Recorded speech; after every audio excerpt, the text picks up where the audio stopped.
High, ஏதாவது புதுசாக கவிதையா என்று கேட்டுக்கொண்டே மாதினி எக்கி அவன் கையில் இருந்த பேப்பரை பார்த்தாள்.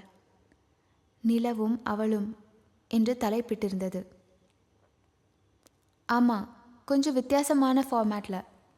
கமல் படம் குணால வர கண்மணி அன்போடு காதலன் நான் எழுதும் கடிதம் பாட்டு ஸ்டைலில் இதை படிக்கணும் என்றபடி அவளை பார்த்தவன், நானே கவிதையாக சொல்லி பாட்டாக படிக்கிறேன் சரியா? சிரித்தவாறே கூறினான்.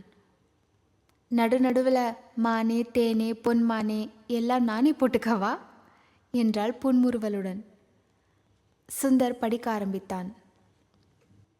உங்கள் கவிதை பாட்டு ரொம்ப நல்லா இருந்தது மிஸ்டர் குணா சுந்தர் என்றாள் பாராட்டுவதாய். நான் தான் உன் அபிராமியா? தலை சாய்த்து கண்களை விரித்து ஆசையாக கேட்டாள். மெதுவாக நடந்து கொண்டே அவனை பார்த்தவள், குணா மாதிரி நீயும் மாதிரி மேலே பைத்தியமாக இருக்கியா?